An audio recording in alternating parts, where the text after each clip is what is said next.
এক রাজা তার 3 মন্ত্রীকে 3টি খালি বস্তা দিয়ে বললেন জঙ্গল থেকে ফল ভরে আনতে। প্রথম মন্ত্রী অত্যন্ত নিষ্ঠাবান ছিলেন। তিনি ভাবলেন রাজার সেবা মানেই পুণ্য। তিনি অনেক পরিশ্রম করে বেছে বেছে সবচেয়ে সুন্দর ও তাজা ফল দিয়ে বস্তাটি পূরণ করলেন। দ্বিতীয় মন্ত্রী তিনি অলস ও দারিদ্রতার আশ্রয় নিলেন। ভাবলেন রাজা তো আর খুঁটিয়ে দেখবে না, তাই বস্তার নিচে পচা ফল ও আবর্জনা ভরে উপরে কিছু ভালো ফল বিছিয়ে দিলেন। তৃতীয় মন্ত্রী তিনি ভাবলেন রাজার চোখে ধুলো দেওয়া সহজ। তিনি ফলের বদলে শুধু শুকনো পাতা ও ঘাস দিয়ে বস্তা ভরে ফেললেন। দরবারে ফেরার পর রাজা বস্তাগুলো না দেখেই নির্দেশ দিলেন এই 3 মন্ত্রীকে তাদের বস্তা সহ 7 দিন আলাদা কক্ষে বন্দি রাখা হোক।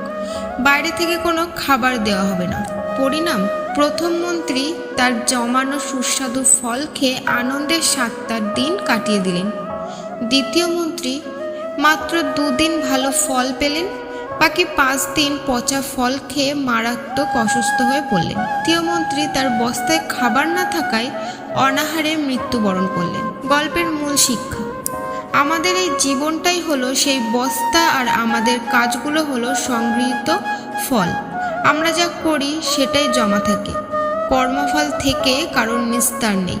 শ্রীমদ্ ভাগবতে শ্রীকৃষ্ণ বলেছেন মানুষ যেমন পুরাতন বস্ত্র ত্যাগ করে নতুন বস্ত্র পরিধান করে, তেমনি আত্মাও কর্মফল অনুযায়ী নতুন দেহ ধারণ করে। তাই আমরা যদি মায়ায় বশবর্তী হয়ে ফাঁকি দেই বা অধর্ম করি, তবে তার বিষময় ফল আমাদের ভোগ করতে হবে। আর যদি শ্রীকৃষ্ণের চরণে মতি রেখে সৎকর্ম করি, তবে সেই পুণ্য ফলই আমাদের উদ্ধার করবে। হরে কৃষ্ণ।